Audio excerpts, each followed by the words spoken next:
ఓం మహాగణాధిపతయే నమః. శ్రీగురుభ్యో నమః. హరి ఓం. శుక్లాంబరధరం విష్ణుం శశివర్ణం చతుర్భుజం ప్రసన్నవదనం ధ్యాయేత్ సర్వవిఘ్నోపశాంతయేత్. జై బులో గణేష్ మహారాజ్ కీ జై. ఓం నమో సక్షేనాయ నమః. హరి ఓం. శ్రీం మహాలక్ష్మీమాతాయే నమః. హ్రీం మహావిష్ణుపితాయే నమః. హరి ఓం. శాంతాకారం భుజగశయనం పద్మనాభం సురేశం విశ్వాకారం గగనసదృశం మేఘవర్ణం శుభాంగం లక్ష్మీకాంతాం కమలనయనం యోగి హుజ్జానగమ్యం వందే విష్ణుం భవభయహరం సర్వలోకైకనాథం. వందే విష్ణుం భవభయహరం సర్వలోకైకనాథం. జై శ్రీ మహావిష్ణు. ప్రియమైనటువంటి భగవద్ బంధువులందరికీ కూడా నా హృదయపూర్వక నమస్కారాలు. యథావిధిగా మనం లాస్ట్ యొక్క వీడియోలో చెప్పుకున్నటువంటి శ్లోకాన్ని ఒక్కసారి స్మరించుకుని తదుపరి శ్లోకానికి వెళ్ళిపోదాం. అజ సర్వేశ్వర సిద్ధ సిద్ధి సర్వాదిరచ్యుత వృష కపి రమేయాత్మ సర్వయోగా వినిహి శృత. అజహ అంటే ఏంటి? పుట్టు అనేది లేనటువంటి వాడు, జనన మరణములటువంటి లేనటువంటి వాడు. కాబట్టి స్వామివారికి అజహ, ఓం నమో అజహ అనేటువంటి నామం వచ్చినది. సర్వాదిహి అంటే సర్వ సృష్టికి కూడా తానే మూలమైనటువంటి వాడు. కాబట్టి ఓం నమో సర్వాదిహి నమః, సర్వాదిహి నమః అని కూడా చదవచ్చు అనేటువంటి నామం సంతరించినది. అమ్మేయాత్మ అనంత రూపములన అవతరించినటువంటి వాడు. కాబట్టి స్వామివారికి అమ్మేయాత్మ అనేటువంటి నామం సంతరించినది. తర్వాత శ్లోకం 12వ శ్లోకం. వసువనాః సత్యః సమాత్మా సంమితః సమః అమోఘః పుండరీకాక్షో వృషకర్మ వృషాకృతిః. వసుర్వసువనా సత్య సమాత్మా సంమితః సమః అమోఘః పుండరీకాక్షో వృషకర్మ వృషాకృతిః. శ్లోకాన్ని ఎప్పుడు కూడా దయచేసి తప్పు చదవకూడదు. ఇది ఎందుకంటే వేద మంత్రాలు ఇవన్నీ స్వామివారి యొక్క నామాలు అని మనం ఇవాళ చెప్పుకుంటున్నాం. కానీ వేద మంత్రాల కంటే కూడా గొప్పవి. కాబట్టి మీకు 1కి 10 సార్లు ప్రాక్టీస్ చేస్తూ ఉంటే స్పష్టంగా వాటంతరవే వచ్చేస్తూ ఉంటాయి. సాధనతో మనం ఏదైనా సాధించవచ్చు. కృషితో నాస్తి దుర్భిక్షం అని ఎప్పుడో మనకి పెద్దలు చెప్పారు. అదేవిధంగా ప్రాక్టీస్ మ్యాన్స్ మేక్ పర్ఫెక్ట్ అని మహాత్మా గాంధీజీ మనకి ఎప్పుడో సెలవిచ్చారు. అయితే వసుహు అంటే ఏంటి? వసుమనాః సత్యః సమాత్మా సంమితః సమః అమోఘః పుండరీకాక్షో వృషకర్మ వృషాకృతిః. వసుహు అంటే ఏంటి? సర్వభూతములకు ఆశ్రయుడై వాటన్నిటి యందు నుండునటువంటి వాడు వాసుదేవుడు. కాబట్టి ఓం నమో భగవతే వాసుదేవాయ నమః అని కూడా మనం చెప్పుకోవచ్చు. అది చాలా పెద్ద మహామంత్రం.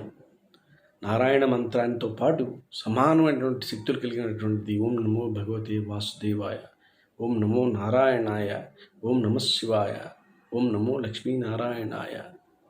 జై శ్రీ మహావిష్ణు. ఇవన్నీ కూడా గొప్ప మంత్రాలు. మీకు ఏ మంత్రం ధ్యానం చేయటం రాకపోతే ఈ యొక్క 4 మంత్రాలని స్పష్టంగా నిరంతరం నామస్మరణ చేసుకుంటూ ఉండండి. అలాగా వసుహు అంటే సర్వభూతములకు ఆశ్రయుడై, అంటే అన్ని జీవులకు కూడా ఆశ్రయం కల్పించినటువంటి వాడై ఉండి అన్నింటి యందును ఉండువాడు. అంటే ఆశ్రయం కల్పించడంతో పాటు వారితో నిరంతరం వారిలోనే నివసిస్తూ వారి యొక్క జీవన ప్రమాణాలకి జీవనానికి తోడ్పడినటువంటి వాడు. కాబట్టి స్వామివారికి వసుహు వాసుదేవ అనేటువంటి నామం సంతరించినది. వసుమనాః రాగద్వేషదుల చేత కలుషితం కాని మనస్సు కలవాడు. ఇక్కడ పూర్వం మనం చెప్పుకున్నటువంటి శ్లోకంలో మనకి ఒక శ్లోకంలో సత్వరజస్తమో గుణములటు లేనటువంటి వాడు అని వివరంగా చెప్పుకున్నాం. దానికి శివ అనేటువంటి నామం కూడా ఉన్నది. అలాగే వసుమనాహ అంటే రాగం ద్వేషం చే కలుషితము కాని మనస్సు కలిగినటువంటి వాడు. రాగద్వేషాలు అనేవి దుర్గుణాలు కూడా చాలా రకాలు ఉన్నాయి. వాటిలో రాగద్వేషాలు అనేటువంటి ఒక అత్యంత ప్రాధాన్యమైనటువంటి మనిషి యొక్క ప్రాణాలని సైతం సంసారాలను సైతం కూల్చేసేటువంటి దుర్గుణాలు 2 రాగద్వేషాలు. అవి బాగా కలుషితం చేస్తాయి. వేటిని కలుషితం చేస్తాయి? ఒక మనస్సుని, దాన్ని మనం ఇంగ్లీష్లో ఈగో అని కూడా చెప్పుకుంటుంటాం, ఈగో అని కూడా చెప్పుకోవచ్చు. ఆ యొక్క మనస్సు దీన్ని కలుషితం చేస్తాయి. కానీ స్వామివారు రాగద్వేషాల చేత కలుషితం కాని మనస్సు కలిగినటువంటి వాడు కాబట్టి స్వామివారికి వసుమనాహ ఓం నమో వసుమనాయ నమః అనేటువంటి నామం వచ్చినది. దీని యొక్క మీనింగ్ వసుమనాహ అంటే రాగద్వేషముల చేత కలుషితం కానటువంటి మనస్సు కలిగినటువంటి వాడు కాబట్టి స్వామివారికి వసుమనాహ అనేటువంటి నామం సంతరించినది. సత్య సృష్టికి ముందు ఆ పైన ప్రళయకాలమునందు కూడా ఉండి తీరువాడు. సత్యం అంటే నిజం. సత్యం అనే ఒక నామం గురించి చెప్పుకుంటూ పోతే చాలా టైం పడుతుంది. అల్లా అన్నా కూడా సత్యమే, ఈశ్వర అన్నా కూడా సత్యమే, విష్ణువు అన్నా కూడా సత్యమే, బ్రహ్మ అన్నా కూడా సత్యమే. అంటే సర్వ సృష్టికి యొక్క మీనింగ్ ఏంటంటే సత్యం. ఈ సృష్టికి ముందు అంటే మనం అనుకుంటూ ఎప్పటికీ మన మనసులో ఈ సృష్టి సంథింగ్ ఈయన వచ్చారు కాబట్టి ఈయన రావడానికి గల కారణం ఇంకొకరు ఉంటారు. రైట్, ఆయన వచ్చారు వాళ్ళ యొక్క రావడానికి ఇంకొకరు కారణం ఉంటారు. అంటే ఈ విధంగా మన యొక్క ప్రశ్నకి సమాధానం దొరకదు. కానీ ఆయన చాలా క్లియర్గా చెప్తున్నారు ఇక్కడ. ఇదే ఈ యొక్క ప్రశ్న బేస్ చేసుకుని దాదాపు 4 సంవత్సరాలు కష్టపడ్డాను నేను ఆన్సర్ తెలుసుకోవడానికి. ఆ తర్వాత స్వామివారే స్వయంగా చెప్పారు సత్య అని. సృష్టికి ముందు ఆ పైన ప్రళయకాలం నందు కూడా తానే ఉంటారు, నేనే ఉన్నాను కాబట్టి నేనే సత్యుని. సత్య అంటే నేనే, అంటే సృష్టిని సృష్టించేది నేనే, ప్రళయాన్ని చేసేది నేనే, ఆ సృష్టిని నాలో దాచుకునేది నేనే, ప్రతి ఒక్క జీవుల్లో కూడా ప్రాణస్వరూపంగా ఉండేది కూడా నేనే అని చాలా క్లియర్గా వివిధ రకాలైనటువంటి నామాలతో వేదాలతో కూడిన నామాలతో వివరంగా స్వామివారు చెప్పారు. భీష్మ పితామహుల చేత చెప్పబడినటువంటి నామం, గొప్ప నామం ఓం సత్యాయ నమః, సత్యదేవాయ నమః. సాక్షాత్తు రమాదేవి సమేత సత్యనారాయణ స్వామి వారి యొక్క స్వరూపం కూడా ఇదే. ఈ రూపంలోనే ఆ సత్యదేవులు ఆయన నమ్ముకున్న వారికి నమ్ముకున్నటువంటి కోరిన కోరికలను తీర్చేసేటువంటి సత్యదేవులు వారు అన్నవరంలో వెలిసినటువంటి మహాపుణ్యక్షేత్రం. ఈ సందర్భంలో ఓం నమో రమాదేవి సమేత సత్యనారాయణ స్వామిని నమః అనేటువంటి యొక్క దివ్యమైన నామాన్ని కూడా స్మరించుకోవడం ఉత్తమోత్తమం. తర్వాత సమాత్మ, సర్వజీవులందు ఒకే విధముగా భాషించువాడును. ఇప్పుడు సర్వజీవులందు ఒకే విధంగా భాషించువాడు అంటే ఇక్కడ ఎగ్జాంపుల్ ఎలాగంటే నా మనసు నా బాడీలో ఉన్నటువంటి ఆత్మ ప్రాణశక్తి ఒకటి, పక్కింట్లో ఉన్న యొక్క ఆత్మశక్తి ఒకటి, ప్రాణశక్తి ఒకటి, లేదా సకల అనంతకోటి జీవరాశుల్లో ఉన్నటువంటి ప్రాణశక్తి ఒకటి కాదండి. అన్ని జీవులలో అన్ని జీవరాశులలో ఉండేటువంటి ప్రాణశక్తి ఒకటే. కాబట్టి స్వామివారికి సమాత్మ అంటే అందరి యొక్క ఆత్మల్లో నివసించేటువంటి యొక్క ప్రాణం దానికి సమానమైనటువంటి శక్తి ఉంటుంది.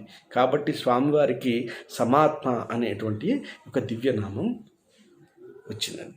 కాబట్టి ఓం నమో సమాత్మాయ నమః అని స్మరించుకోవాలి. సంమిత మహర్షులచే ఏకైక సత్ పదార్థముగా గ్రహింపబడినటువంటి వాడు.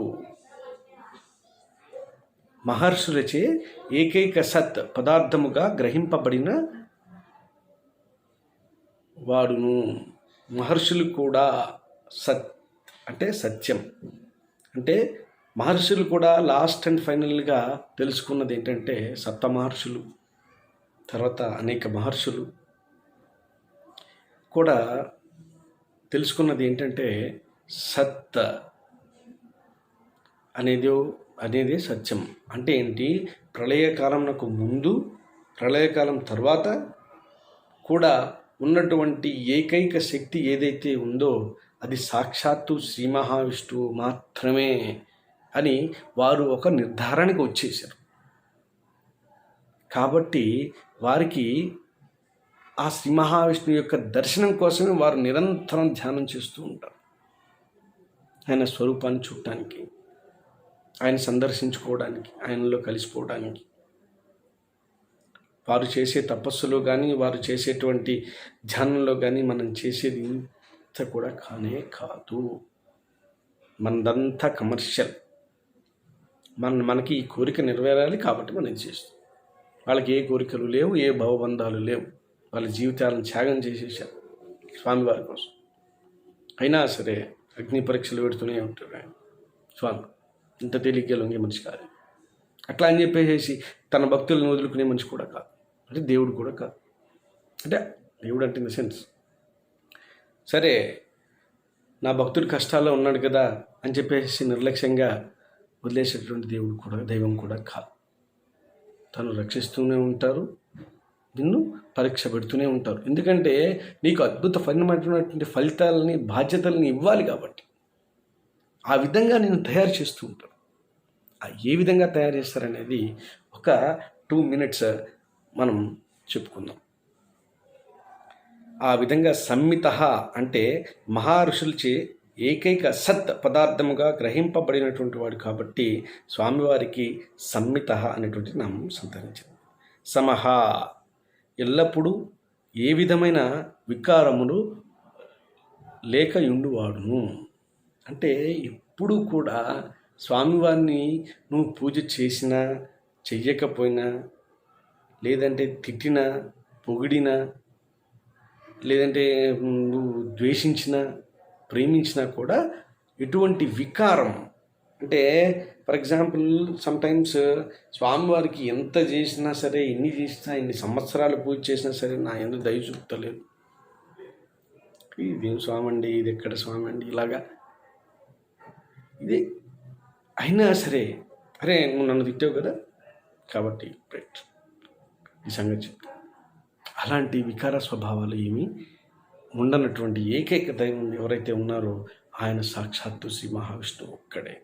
వికార స్వభావం అంటే అదే.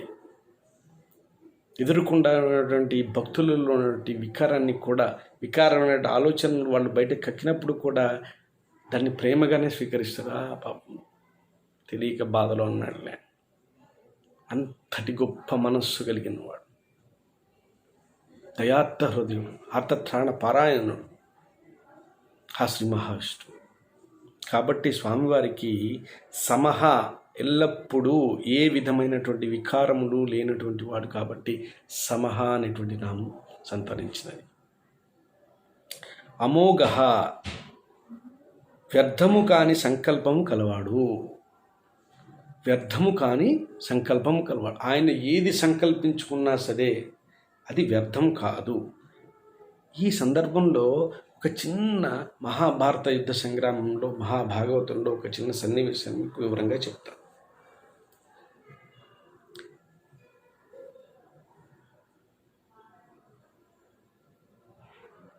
అయితే ద్రోణాచార్యుల వారు యొక్క కుమారునికి కూడా అత్యంత శక్తివంతమైనటువంటి కుమారుడు ద్రోణాచార్యుల వారు.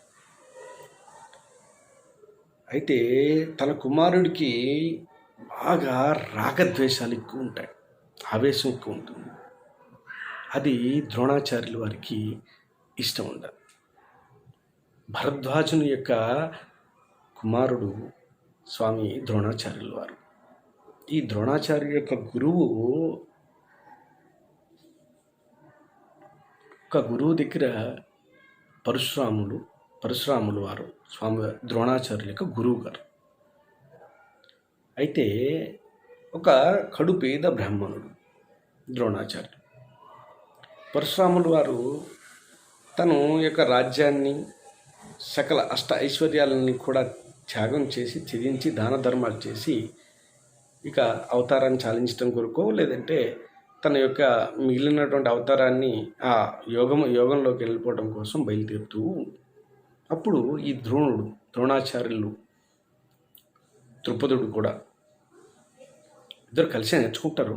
కానీ ద్రోణాచార్యులు వెళ్ళి పరశురాముని ప్రార్థన చేస్తాడు. అయ్యా, నేను చాలా పేద బ్రాహ్మణుడిని, నాకు కూడా ఏదన్నా దాన ధర్మం చేయండి మహాప్రభు అని ఆ పరశురాముని అడిగితే, ఆ పరశురాముల వారు, సరే నేను అన్నీ ఇచ్చేసాను, నా దగ్గర ఇంక ఏమీ లేదు ఇవ్వడానికి కూడా, నువ్వు ఒక పని చేయి, నేను అరణ్యాలకు వెళ్తున్నాను, నాతో పాటు సహజీవనం అంటే నాతో పాటు శిష్యరికం చేయడానికి రా అని చెప్తా. వెళ్తా. శిష్యరికంలో అమోఘమైనటువంటి అద్భుతమైనటువంటి సకల విద్యలు, వేదాలు నేర్చేసేసుకుంటారు. దాంట్లో అత్యంత ప్రాధాన్యమైనటువంటి విలువిద్య అథర్వణ వేదం ప్లస్ విలువిద్య రెండు నేర్చుకుంటారు. ఆ విలువిద్యలో ఒక ప్రత్యేకమైనటువంటి విలువిద్య ఉన్నది. ఏదైనా ఒక జీవిని అది ఏ మూలైనా ఉండనియండి, బాణం వేస్తే అది బతికే ఉంటుంది, దాని యొక్క స్వరం పెట్టకపోతుంది. అంటే ఒక జంతువు కానీ మనిషి కానీ ఏదైనా సరే ఆ యొక్క అస్త్రం తెలిసినటువంటి ఏకైక మహానుభావుడు ద్రోణాచార్యులు మాత్రమే. అలాగే పాండవులు అరణ్యానికి ఒకసారి వేట కుక్కల్ని గ్రామాల్లోకి వదిలేసేసి వాటిని చంపే ప్రయత్నంలో వాళ్ళ యొక్క విలువిద్యను పరీక్ష చేసుకుంటూ ఉంటారు. అయితే ఇంకొకటి ఈ మధ్యలో చెప్పుకోవాల్సింది ఏంటంటే, అర్జునుడు అత్యంత ప్రీతిపాత్రుడు శ్రీకృష్ణ పరమాత్మకి, సొంత భావమూర్తితో పాటు అర్జునుడికి చాలా లక్షణుడు, మంచి సద్గుణాలు కలిగినటువంటి వాడు, ఏకాగ్రతా స్వభావం కలిగినటువంటి వాడు, చాలా ఉత్తమోత్తముడు. అంత త్వరగా కోపం కానీ ద్వేషం కానీ అర్జునికి రాదు. ఈ యొక్క లక్షణం ఏదైతే ఉన్నదో అది బాగా అట్రాక్ట్ చేస్తుంది ఎవరిని? ద్రోణాచార్యుల వారిని. తద్వారా అర్జున్ని ప్రియ శిష్యుడిగా చేసుకుని తన యొక్క విద్య మొత్తం కూడా ద్రోణాచార్యుల వారు అర్జునికి నేర్పిస్తారు. అర్జునికి నేర్పించేలా చేసేది కూడా స్వామే వెనకాల ఉంటాయి. చేస్తూ సాగుతుంది మొత్తం అంతా. కన్న కొడుకుని కాదని కూడా స్వామి ఆ ద్రోణాచార్యుల వారు అర్జునికి విద్యలు నేర్పించేస్తారు. ఈ అర్జునుడు, ఈ పాండవులు అందరూ కూడా ఉన్నటువంటి రాజ్యంలో, అరణ్యంలో ఉన్నటువంటి గ్రామాల్లో ఊటకుక్కలను వదిలేసేసి ఆ ఊటకుక్కల మీద వీళ్ళు బాణాలు వేస్తూ ఉంటారు. ఈ మధ్యలో ఏమవుతుందంటే, ఒక కుక్క మీద ఏకలవ్యుడు ఒక బాణాన్ని సంధిస్తాడు. అర్జునుడు తెలుసుకుంటాడు, అరే గురువు గారు నాకు అన్నీ నేర్పారు, ఈ విధమైనటువంటి బాణాన్ని వేయొచ్చు అని నేర్పలేదే అనేటువంటి డౌట్ వస్తే వెంటనే వెళ్ళగక్కడు అర్జునుడు. ఆహా, ఓకే మిత్రమా, థ్యాంక్ యూ. అలాగే రాజ్యానికి వెళ్తాడు. రాజ్యానికి వెళ్ళి కనుక్కుంటాడు. కనుక్కుని ఏం జరిగింది ఇలాగా ఏకలవ్యుడు మీ గురువు గారు ఎవరు అని అడుగుతారు. వాడు అంటే ద్రోణాచార్యులు అని చెప్తారు.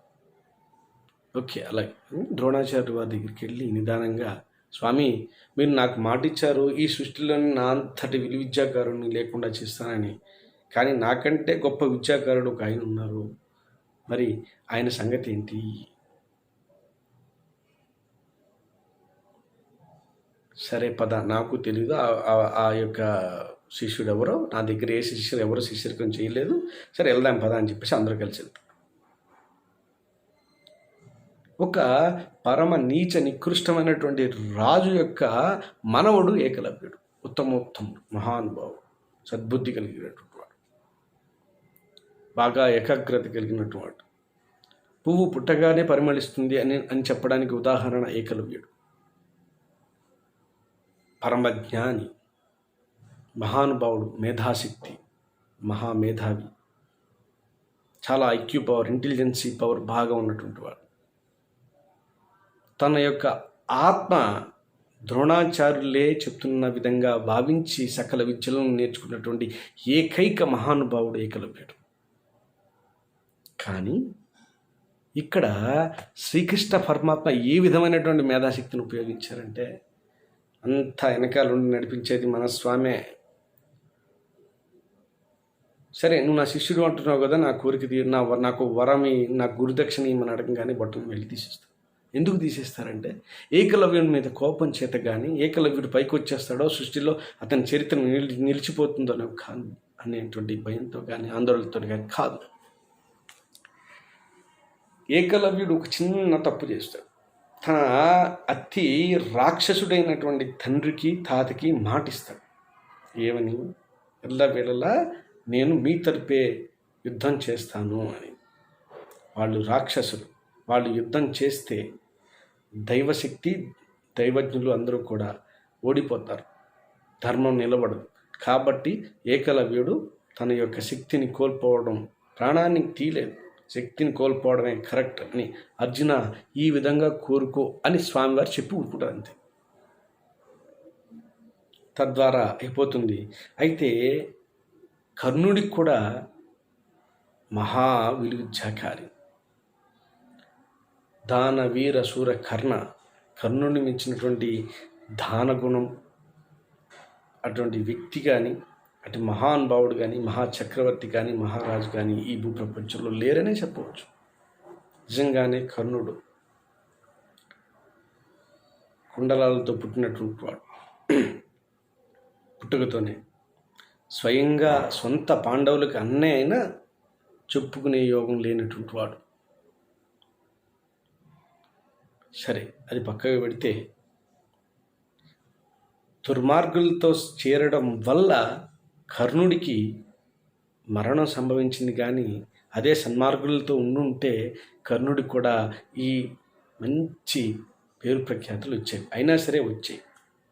కానీ ఇక్కడ ఏం జరిగిందంటే, కర్ణుడికి ఈ యొక్క ఎవరైతే ఉన్నారో పరశురాముడు వారు విద్యను నేర్పినట్టు, ద్రోణాచార్యులకు విద్యను నేర్పినట్టు వారు ఇది అంతా తెలుసుకుని కర్ణుల వారు ఏం చేస్తారంటే, చాటుకుండా వెళ్ళిపోయి, స్వామి నేను కూడా కడుపు పేదవాడిని, నాకు విద్య నేర్పమంటే అని నేర్పించేస్తారు.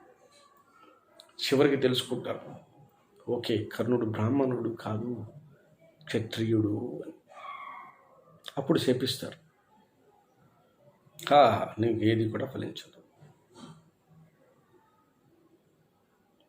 దాని ద్వారా తనకు విద్య తెలిసినా కూడా నిరుపయోగంగానే ఉండిపోతుంది.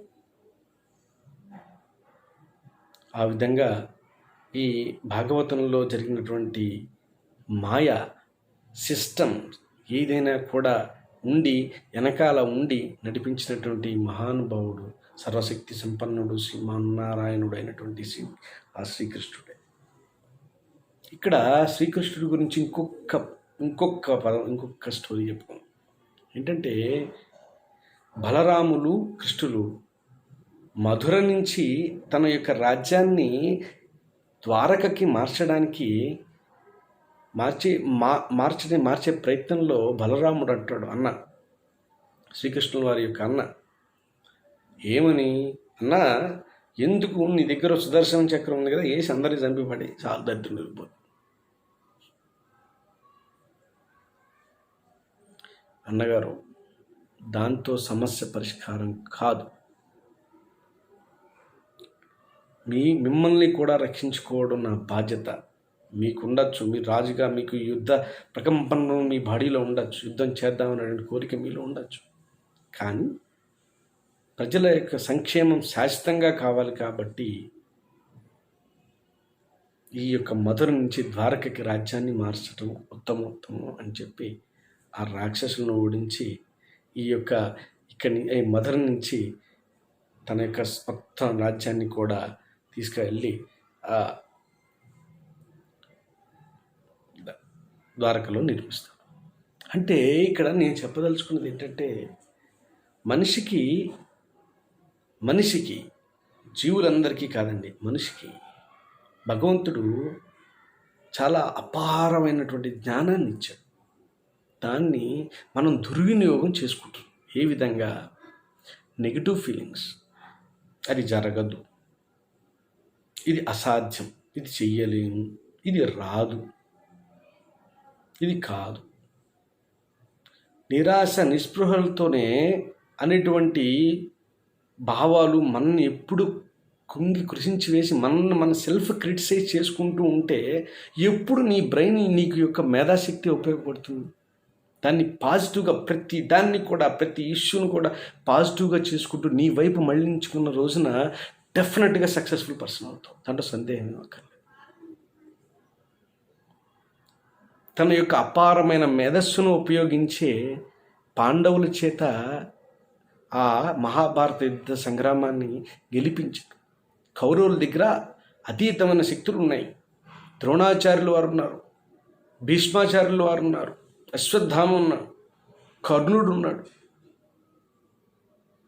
దుశ్శాసనుడు, దుర్యోధనుడు, చాలామంది ఉన్నారు. అయినా సరే ధర్మం ముందు గెలవలేకపోయారు. ధర్మాన్ని ఏ విధంగా ప్రపంచానికి చెప్పాలి, ప్రపంచానికి తెలియజేయాలి అనే యొక్క సద్భావంతో పాండవులకు సర్వదా శక్తిని, మేధాశక్తిని ప్రసాదిస్తూ వాళ్ళ యొక్క మైండ్ డైవర్ట్ అవుతున్నప్పుడు కూడా వాళ్ళ మైండ్ని సన్మార్గంలో నడిపించి విజయాన్ని చేకూర్చినటువంటి మహానుభావుడు ఆ శ్రీ మహావిష్ణువు. శ్రీకృష్ణ పరమాత్మ రూపంలో భూమి మీద వెలిసి మనకి ఎన్నో తెలియనివి తెలియజేశారు. కాబట్టి నేను చెప్పేది ఏంటంటే ఏ సమస్య వచ్చినా సరే తొందరపడద్దు, భయపడద్దు, ఆందోళన చెందద్దు. ప్రతి దానికి సొల్యూషన్ ఉంటుంది. దాన్ని నిదానంగా ఆలోచించి ఆ యొక్క సమయాన్ని, ఆ యొక్క పరిస్థితిని కూడా మీకు అనుకూలంగా మార్చుకునేటువంటి శక్తి మీకు ఉన్నది, ఇన్నర్గా ఉన్నది. 100% ప్రతి మనిషికి ఉన్నది, ప్రతి మనిషికి ఉన్నది. అది ఎప్పుడు వస్తుంది? ఆవేశంలో రాదు, రాగద్వేషాలతో రాదు.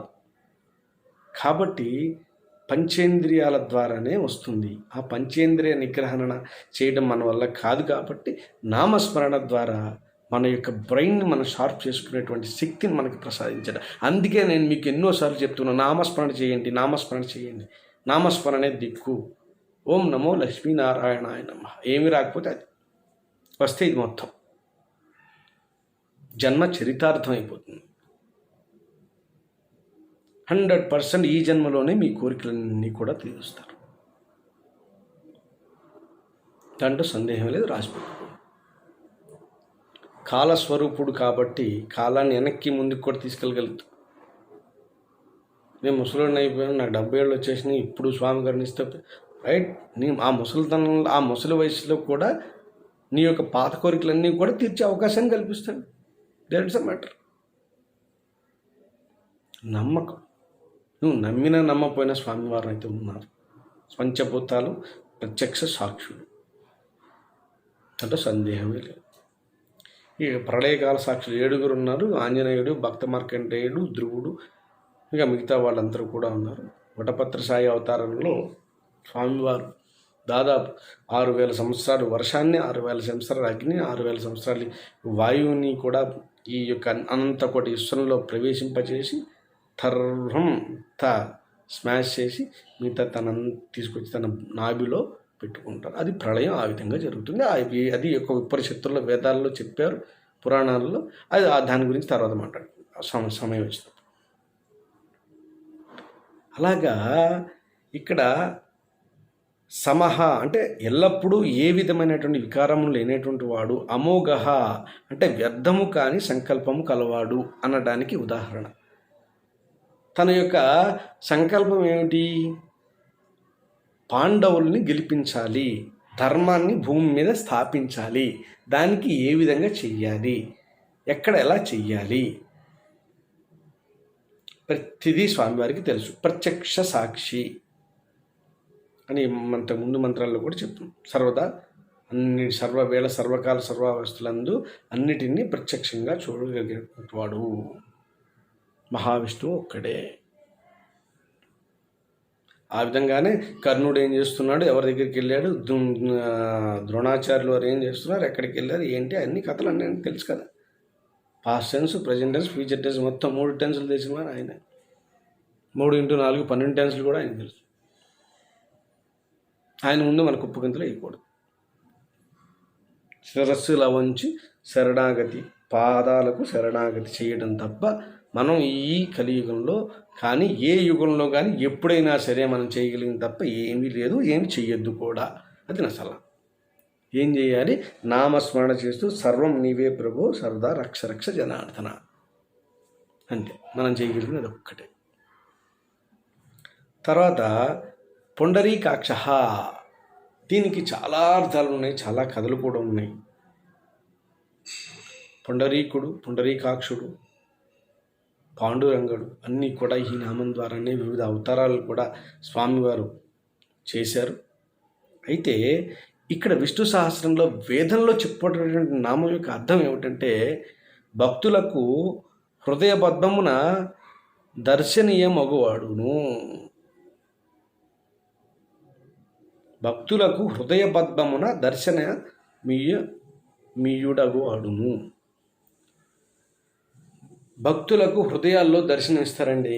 ఏ విధంగా ఇస్తారండి దర్శనం భక్తులలో హృదయాలకి? ఏమండి ప్రియమైన భక్తులారా, భగవద్బంధువులారా, మీరు ఒక్కసారి ఆలోచన చేయండి. ఒక్కసారి ప్రశాంతంగా స్వామివారి యొక్క నామస్మరణ చేసుకుంటూ మీ ఎదురుకుండా ఉన్నటువంటి పెట్టని టీవీనో లేదో గోడనో లేదో ఆకాశాన్నో లేదో ఏదో ఒక మీ చేతిలో ఉన్న గీతలను ఏదో ఒకటి చూసుకుంటూ అలా ఉండండి. లేదంటే కళ్ళు మూసుకోండి.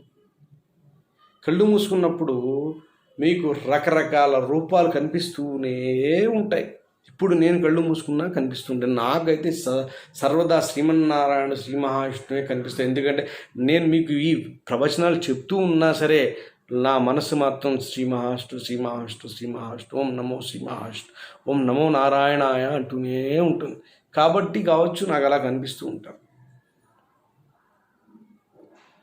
మీకు కూడా అలాగే హృదయ పద్మంలో కనిపించడం అంటే అదే, ఆ విధంగా కనిపించటమే. ఇదిగో ఇది ఉంది కదా, ఇక్కడ కుంకుమ పెట్టుకోవడం, నామం పెట్టుకోవడం చాలా ఉత్తమోత్తమం, కంఠాఫలం. కాబట్టి ఈ యొక్క ఏదైతే స్వామివారి యొక్క సింధూరం ఉంటుందో దాని నామస్వరూపంలో కానీ లేదంటే ఇలా పుట్టుగా కానీ పెట్టుకోవటం చాలా మంచిది. మీరు కళ్ళు మూసుకుని ధ్యానం, సిద్ధి సమాధి యోగంలో, ధ్యాన యోగంలో రకరకాల భక్తి మార్గాల్లో రకరకాల విధాలుగా చెబుతూ ఉంటారు. ధ్యానం యోగం వేరు, యోగం అనేది కూడా ఒక భక్తి మార్గం. యోగాలో చాలా ఆసనాల ద్వారా ఈ ద్వారా ఇంద్రియ నిగ్రహణ చేసుకోండి అవి అని చెప్తా. ఆ వేలో వెళ్ళినప్పుడు మనకి ఇది తెలుస్తుంది. దాంట్లో ఒక ప్రాసెస్, దాన్ని కూడా గౌరవిస్తూ ఒక నామాన్ని పెట్టుకోవడం మంచిది. స్వామివారి యొక్క బొట్టును ముందుటిని పెట్టుకోవడం ఉత్తమం. అది బ్రాహ్మణే పెట్టుకోవాలని రూల్ ఏం లేదని ఎవరైనా పెట్టుకోవచ్చు. బ్రాహ్మణ వైశ్య శూద్ర అని ఇక క్షత్రియ బ్రాహ్మణ వైశ్య శూద్ర అని చతుర్వర్ణాలు మనం సృష్టించుకున్నాం. స్వామివారు ఎప్పుడూ సృష్టించలేదు, అందరికీ సమానమే స్వామి. ఎందుకు ఎలా సమానం అవుతానంటే అందరి ఆత్మల్లోనూ ప్రాణస్వరూపుడే ఆయనే ఉన్నప్పుడు సమానం కాక ఏమవుతామండి? What is the caste feeling? Caste feeling ఏంటి నాకు అర్థం కావట్లేదు. ఈ సొసైటీ ఇంత టెక్నాలజీ పెరిగిపోయిన తర్వాత కూడా క్యాస్ట్ ఫీలింగ్ అనేది చాలా తప్పు. రెండు ఉంటాయి, ఆర్థిక సమానత, అసమానత. ఆర్థికంగా ఉన్నవాడు లేనివాడు ఈ రెండే ఉంటాయి నాకు తెలిసి. దారిద్ర్య దిగే ఎగువ ఉన్నటువంటి దిగువ ఉన్నటువంటి వాడు ఎగువకి వెళ్ళాలి, ఎగువ ఉన్నటువంటి వాడు అలాగే ఉండాలి, ఇంకా లేదా కొంచెం పైకి వెళ్ళాలి. అందరూ కూడా ఆర్థికంగా బలంగా ఉండాలి. ఆర్థికంగా ఉంటే మానసికంగా కూడా బలంగానే ఉంటుంది. చాలామంది ఆర్థికంగా బలంగా ఉన్నవారు మానసికంగా ఎవరు బలంగా లేదు. కాబట్టి అందుకనే అందరికీ కూడా ఆర్థికంగా బలంగా ఉన్న వాళ్ళకి, ఆర్థికంగా బలహీనంగా ఉన్న వాళ్ళకి కూడా కంబైన్డ్గా చెప్పాడు స్వామి, నా నామస్మరణ చేసుకో అని, నేను నీ యోగక్షేమం నేనే చూస్తాను అని. నారాయణ శబ్దం మాత్రం విముక్త దుఃఖ సుఖినో భవంతి. ఇది చాలాసార్లు చెప్పాను, మళ్ళీ చెప్తాను. తర్వాత నామైనటువంటి పుండరీకాక్ష అంటే భక్తుల యొక్క హృదయాలలో పద్మరూపమున దర్శనం ఇచ్చువాడు కాబట్టి స్వామివారికి పుండరీకాక్ష అని ఒక నామం వచ్చింది. ఒక పుండరీకుడు అని ఒక భక్తుడు ఒక శిష్యుడు ఉండేవాడు, ఒక గురువు గారికి. ఆయనకి విపరీతమైన గురుభక్తి. ఎలాంటి గురుభక్తి అంటే, మన కరెంటు తీగలను పట్టుకున్నా సరే నాకేమీ కాదు, మా గురువుగారు వచ్చి కాపాడుతాను అవసరాన్ని బట్టి. అన్నెసరీగా మనకి ఇప్పుడు విష్ణుమూర్తి పరమ భక్తుని కదా నేను అని చెప్పేసి నేను వెళ్ళి కరెంటులో వెళ్ళి పెడతా అంటే అది మూఢత్వం, అది మూర్ఖత్వం, మూఢం తప్పది. అన్ఎక్స్పెక్టెడ్గా ఏదైనా కరెంట్ వైర్ వచ్చి నాకు తగిలితే అనుకోని సందర్భాల్లో నేను రక్షింపబడటం, అది యొక్క స్వామివారు నా పైన చూపించినటువంటి కరుణా కటాక్షం. గాలిలో దీపం పెట్టి నీవే దిక్క అంటే గాలి యొక్క ధర్మం కూడా చెప్పాడు స్వామివారు, ఏంటి ఆర్పమని. నేను గాలిలో దీపం పెట్టమని చెప్పలేదు, కానీ వాయుదేవులు మాత్రం ఆజ్ఞ ఇచ్చారు, ఏమని, ఆర్పు, నువ్వు ప్రవహించు. కాబట్టి అలాంటి మూర్ఖపు పనులు ఎప్పుడు చేయకూడదు. అయితే ఈ భక్తుడు, ఈ శిష్యుడు మూర్ఖపు పని ఏం చేయలేదండి. ఏం చేశారంటే, గురువుగారు, ఈయనకి పెద్దగా విద్య వచ్చేది కాదు, గురువుగారు చెప్పినవి బుర్రకి ఎక్కేవి కాదు.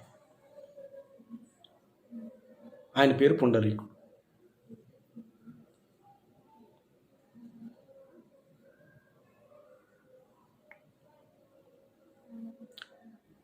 పద్మాక్షుడు అని కూడా వచ్చిన తర్వాత గురువుగారు తన బట్టల్ని నదికెళ్ళి ఉతికి ఆరేసి పట్టుకురారని ఆయన అని చెప్తారు. అయితే ఆయన నదికి వెళ్ళి గురువుగారు బట్టలు ఆరేసి చక్కగా ఆ దగ్గరలో ఉన్నటువంటి కొండ ముక్కల మీద ఆరేసేసి నిద్రలోకి, గాఢ నిద్రలోకి, అవి వాగులు వచ్చేసి ఆ నదిలో కొట్టుకుపోతాయి. అరే మా గురువుగారు బట్టలు కొట్టుకుపోయినాయి అని చెప్పేసి పరిగెత్తి అరే నది రా నాయన, అది నువ్వు వెళ్తే లోపలికి చనిపోతావు. అది తెలియదు ఆయన. మా గురువుగారు కాపాడుతాడు, ఆయన బట్టలు పోతాడు. రైట్, వెళ్ళిపోయాడు. వెళ్తూ ఉంటే ఆయన అడుగున కూడా పద్మాలు వచ్చాయి. నీటిపైన నడవగలిగి వాళ్ళ గురువుగారు యొక్క బట్టలు తీసుకురాగలి. గురువుగారు అందరూ శిష్యులు కూడా అప్పుడు వచ్చి ఇలా స్వామి పద్మనాభుడు అలా వెళ్ళిపోతున్నాడు, పుండరీకుడు అలా వెళ్ళిపోతున్నారు నదిలోకి అని చెప్తే అందరూ వెళ్తే ఆశ్చర్యం.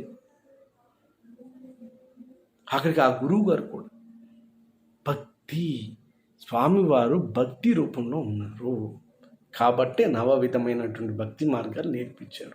నేను ఇక్కడే ఉన్నాను ఆయన భక్తి మార్గాల్లో ఉన్నా, మీరు ఒక భక్తి మార్గాన్ని ఎంచుకుని నన్ను చేరుకోండి, మిమ్మల్ని మీరు రక్షించుకునేలా నేనే చేస్తా, నేనే రక్షిస్తా. మనల్ని మనం రక్షించుకున్నాం అన్నమాట ఉత్తమ మాట, ఆయన రక్షించానన్నమాట కరెక్ట్ మాట. సద్బుద్ధిని ప్రసాదించేది ఆయనే. దుర్బుద్ధిని స్వేచ్ఛనిచ్చాడు కాబట్టి దుర్బుద్ధిని వస్తుంది. అదే సద్బుద్ధిని ఎంత నువ్వు తెచ్చుకోగలిగిన రోజు డెఫినెట్గా మెచ్చుకుంటావు. నువ్వు ఏ తపస్సు, ఏ మహారుషులాగా ఏ హిమాలయాల్లోకి వెళ్ళి ఎక్కడికి కొండ గురువుల్లోకి వెళ్ళి చెట్ల కింద ఇలా కూర్చుని జపాలు చేయాల్సిన అవసరం లేదు. మనస్ఫూర్తిగా నమో నారాయణ 10 సార్లు, రోజు 11 సార్లు మ్యాటర్. ఆ విధంగా పుండరీకాక్షుడికి, పుండరీకుడికి కూడా, పుండరీకుడు ఇంకొకళ్ళు మహానుభావుడు, మహాభక్తుడు పుండరీకుడు పాండురంగ స్వామి వారి దర్శనం చేసుకున్న 2 ఇటుకలు వేసి తల్లిదండ్రులకు సేవ చేస్తూ వస్తున్నా ఉండు స్వామి అని 2 ఇటుకలు బయట వేసితే స్వామివారు ఆ బయట అదే ఇటుకల మీద అలాగే నుంచుని పోయారు. తల్లిదండ్రుల యొక్క గొప్పతనాన్ని తెలుసుకోవాలంటే ఆ పుండరీకుడి గురించి మనం తెలుసుకోవాల్సిందే. తల్లిదండ్రులకి సేవ చేస్తే ఏ విధమైనటువంటి మోక్షాన్ని ప్రసాదిస్తే స్వామి సాక్షాత్ వైకుంఠం నుంచి ఏ విధంగా దిగొస్తారనేది కూడా మనకి పుండరీకుడు కథలో మనకు వివరంగా తెలుస్తుంది. తర్వాత నామైనటువంటి వృషకర్మ, ధర్మకార్యము లొనర్చుటకు ప్రేరేపించువాడు. ఇది వాస్తవం అండి. నేను చాలాసార్లు చెప్పాను, మొట్టమొదటిసారి కూడా ఏమనంటే,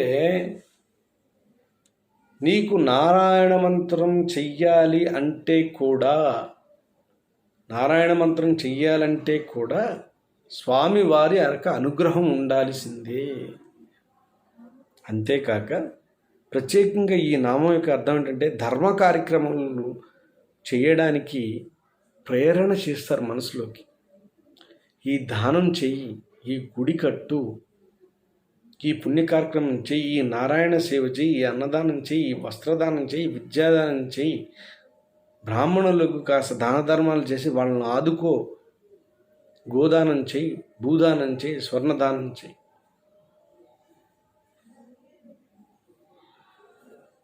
అనే ప్రేరణ ఎలా అయితే కలుగుతుందో, అది ఏ విధంగా కలుగుతుందో మీ అందరికీ నాకు తెలిసే ఉంటుంది. కళల రూపంలో వచ్చి, లేదంటే మనుషుల రూపంలో వచ్చి, మిత్రుల రూపంలో వచ్చి, బంధువుల రూపంలో వచ్చి ఆయన చెప్తూ ఉంటారు. మనకు అనిపిస్తుంటుంది రోజు కలిసే మిత్రుడేగా, రోజు వచ్చే బంధువులేక, వచ్చి వెళ్తుండే బంధువులేక వీళ్ళు చెప్పే మాటలు కాదండి.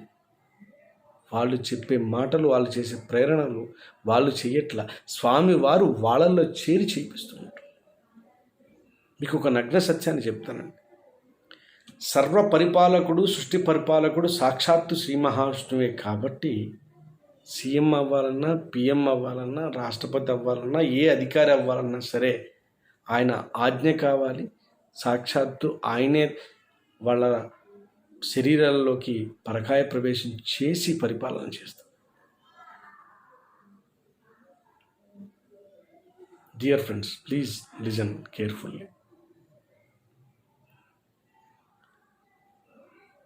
కాబట్టి మనం ఏది వేడుకోవాలన్నా ఎవరిని వేడుకుంటాం? మన కష్టం వస్తే సర్పంచ్, గ్రామాల్లో సర్పంచుల్ని, సిటీస్లో కమిషనర్స్ని, municipal commissioner, IAS, IPS, next ప్రధానమంత్రి, ముఖ్యమంత్రి, ప్రధానమంత్రి, రాష్ట్రపతి అధికారులను అంటే పరిపాలనా అధికారులను వేడుకుంటూ ఉంటాం. ఎంఆర్ఓ కాంచి, విఆర్ఓ కాంచి మొదలు పెడితే అటు రాష్ట్రపతి వరకు అందరూ అధికారులే. నేను కూడా కర్ణన్ గారి నుంచి స్టార్ట్ చేస్తే అటు రాష్ట్రపతి వరకు వీళ్ళందరికీ కూడా పరిపాలనా శక్తిని ప్రసాదించడానికి తానే స్వయంగా వాళ్ళ బాడీలోకి చేరి కార్యక్రమం చేసి తదనంతరం బాడీలోంచి వెళ్తారు. మళ్ళీ వాళ్ళ డ్యూటీలోకి రాగానే వచ్చేస్తారు. లేకపోతే అతి చిన్న సామాన్యమైన వ్యక్తికి అంతటి శక్తి ఎలా వస్తుందండి? కాదు కదా. బాధ్యతలు నిర్వహించడం చాలా కష్టం కదా. కాబట్టి ఎల్లవేళలా ఆ సర్వశక్తులను ప్రసాదించేటువంటి శ్రీ మహావిష్ణువు నారాయణ మంత్రాన్ని జపించడం ద్వారా మనకి కూడా అన్ని శక్తులు సిద్ధిస్తాయి. అమోఘమైనటువంటి మేధాశక్తి, అలాగే మెచ్యూరిటీ, లెవెల్ ఆఫ్ మెచ్యూరిటీ పెరుగుతూ ఉంటుంది. అలాగే పెద్దవారికి మోక్ష మార్గానికి దారి దొరుకుతుంది. ఇంద్రియ నిగ్రహణకు తోడ్పడుతుంది. తద్వారా ఎన్నో పుణ్య కార్యక్రమాల్లో పాల్గొనగలుగుతారు.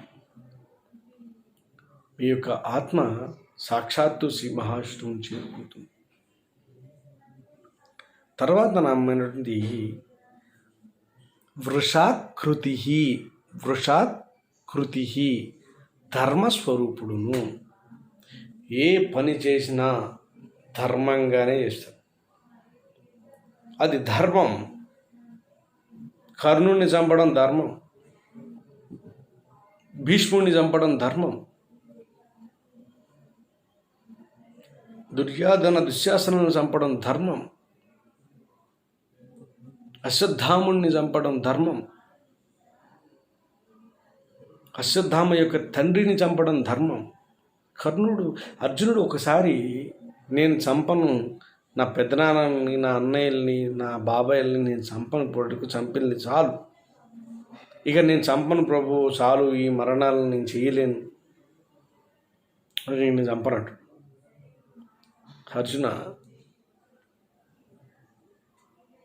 వాళ్ళ మీద కోపంతో కానీ నువ్వెంతో వాళ్ళు అంతే. వాళ్ళు నా భక్తులే, వాళ్ళ ఆత్మలో ఉన్నది కూడా నేనే. కానీ నిన్ను వాళ్ళని ఎందుకు చంపమంటున్నానంటే వాళ్ళు చేసినటువంటి దుర్మార్గాలు నీకు గుర్తులేవా? నీ భార్య బట్టలు ఓడదీసిన రోజు నీకు గుర్తులేదా? నీ కన్న కొడుకు నేను ఈ పద్మవ్యూహంలో ఇరికించి పసి పిల్లాన్ని చంపేసిన రోజు నీకు గుర్తులేదా? అరణ్యవాసం వనవాసంలో నీకు మైనపు ఇంట్లో నిన్ను నిర్బంధించి మిమ్మల్ని అందరినీ నిప్పు పెట్టిన రోజు నీకు గుర్తులేదా? ఎన్ని అవమానాలు చేసిన రోజులు నీకు గుర్తులేవా? ఇంకా క్షమిస్తావా? ఇప్పుడు ఎక్కడ ఎలా క్షమించాలో అలా క్షమించాలి, అంతే. సందర్భానుసారం క్షమార్పణ అనేది ఉండాలి. ఇది నువ్వు చేయడం ధర్మం, ఈ యుద్ధం చేయడం ధర్మం. భగవద్గీత యొక్క సారాంశం ఒకటే, ప్రతీకారమే పరమసోపానం. ప్రతీకారమే పరమసోపానం అని ఆ టైంలో స్వామివారు అర్జునులకు ఉపదేశిస్తారు. ప్రతీకారమే పరమసోపానం, అదే నీకు ఒక ముక్తి మార్గం, మోక్ష మార్గం. Otherwise you are fit for nothing. ఇంత చేసి వేస్ట్. ధర్మం ఎక్కడ నిలబడుతుంది? నువ్వు కర్ణుడిని, దుర్యోధనుని, దుశ్శాసనుని చంపకుంటే ధర్మం ఎక్కడ నిలబడుతుంది? ప్రజలు అరాచకాలకు గురి అవుతూనే ఉంటారు. ఆఖరికి నువ్వు కూడా గురి అవుతావు. ఆఖరికి నీ అన్నదమ్ములు కూడా గురి అవుతావు. నీకు ఎప్పటికీ రాజ్యం రాదు. నీ ఎప్పటికీ బెచ్చగాళ్ళగానే ఉంటారు. నీకు చేసిన అవమానాలను గుర్తు తెచ్చుకో ఒక్కసారి అని ఆ విధంగా బూస్టప్ చేసి ధర్మ పరిపాలనార్థం బూస్టప్ చేశారు. కానీ ఆయన్ని శత్రువులుగా తయారు చేసి ఆయనలో దుర్గుణాలను బయటికి తీయడానికి కాదని. అంటే నేను ఇక్కడ చెప్పదలుచుకుని అంటే వృషాకృతి, ధర్మంని స్థాపించేవాడు కూడా ఆయనే. ధర్మం అంటే కూడా ఆయనే. ధర్మస్వరూపుడు అంటే కూడా ఆయనే. ఏది ధర్మం ఏది అధర్మం అని నిర్ణయించేది కూడా ఆయనే. ఎప్పుడు ధర్మం వైపు నిలబడేది కూడా ఆయనే. ధర్మస్వరూపుడు కూడా ఆయనే. ధర్మం అన్న ఆయనే. కాబట్టి అగు శ్రీ మహావిష్ణుకి సర్వదా మన శిరస్సు వంచి నమస్కరించే స్వామి నీవే గతి, నీవే దిక్కు తండ్రి అని ప్రార్థన చేస్తూ నిరంతరం ఆయన స్మరణలో మునిగి తేలాలి. చాలాసార్లు చెప్పాను, విష్ణు సహస్రంని తాత్పర్యంతో ఒక అర్ధ తాత్పర్యంతో సహిత తెలుసుకోవడం వల్ల మనకి యొక్క కాన్సన్ట్రేషన్ పవర్, అంటే విష్ణు సహస్రం యొక్క అర్థం ఇది. కాబట్టి స్వామిని మనం ఆ విధంగా పొగుడుతూ, స్వామి నువ్వు ఇంత శక్తి, ఆయన తెలుసు ఆయన శక్తి స్వరూపుడు స్వామి, ఈ విధంగా నన్ను కరుణించు, ఈ విధంగా నన్ను, అంటే అక్కడ అన్ని కోరికలు ఏంటంటే మనం విష్ణు సహస్రం చదువుతుంటే కూడా మన మనసులో కోరికలు కోరుకుంటూనే ఉంటుంది మనస్సు. సరే, ఆ కోరికలు కాస్త పక్కకు పెట్టి స్వామివారి యొక్క స్వరూపాలని, తన శక్తిని ఆయన గుర్తు చేయాల్సిన అవసరం లేకపోయినా కూడా ఆ వివిధ రూపాల్లో స్వామివారి మన భూమికి చేసినటువంటి ఉపయోగాలని గుర్తు చేస్తూ ఆయనకి స్మరణ చేసినట్టు విష్ణు సహస్రం చదివితే సత్ఫలితాలను ఇస్తాయి. స్వామివారు కూడా సంతృప్తి చెందుతారు. ఆహా, నా భక్తుడు నా నామస్మరణ నేను చేసిన పనులన్నీ నేను గుర్తు చేస్తున్నాను, చాలా ఆనందపడతాం. ఇప్పుడు మనం ఎప్పుడైతే చిన్నప్పుడు గోళీలు ఆడుకున్నాం, మామిడికాయలు దొంగతనం చేసాం, పక్కింటి వాళ్ళతో దెబ్బలు తిన్నాం, టీవీ చూడటానికి పక్కింటి ఇంటి వాళ్ళకి వెళ్ళేవాళ్ళం, పుస్తకాలు పేపర్లు ఆడుకునేవాళ్ళం. ఇలాగా అవి గుర్తు చేసినప్పుడు చిల్ల పుల్ల వేసి తినేవాళ్ళం, పావుల వేసి. అవి గుర్తొచ్చినప్పుడు మనం ఎంత ఆనందంగా, మన మనసు ఉల్లాసంగా ఆ ఏజ్లోకి వెళ్ళిపోతుంది. We're near about 40, but we will go to the 10, 15 and 14, 12 years old. అంటే ఆ యొక్క రిమెంబరింగ్ థింగ్స్ మనం ఆ ఏజ్కి తీసుకెళ్ళిపోతుంది. అలాగే స్వామివారికి కూడా పరమానంద భరితుడైపోతారు అన్నమాట. ఆహా, చక్కగా నామస్మరణ చేస్తుంది. ఎంత మంచివాడి నాయన, ఎంత బాగా గుర్తు చేసు, సుఖీభవ అంట. There and some matter. ఒక్కసారి స్వామివారి సుఖీభవన్ అంటే జీవితాంతం నువ్వు సుఖీభావే, జన్మలకి నీకు ప్రార్థకర్మ పోయినట్టు. కర్మని తొలగించేవాడు, అపర మేధావి, సర్వ సృష్టికర్త, ప్రళయకాలంలో కూడా సాక్షిభూతుడై నిలబడేవాడు, ఉండువాడు, సర్వజీవులలో ప్రాణస్వరూపుడును అగు శ్రీ మహావిష్ణువుకి సర్వదా శిరస మనసా స్మరామి. మీ అందరికీ కూడా అంతా మంచి జరగాలని కోరుకుంటున్నాను. సర్వే జనా సుఖినో భవంతు. మీ మురళీకృష్ణ శర్మ. జై శ్రీ మహావిష్ణువు.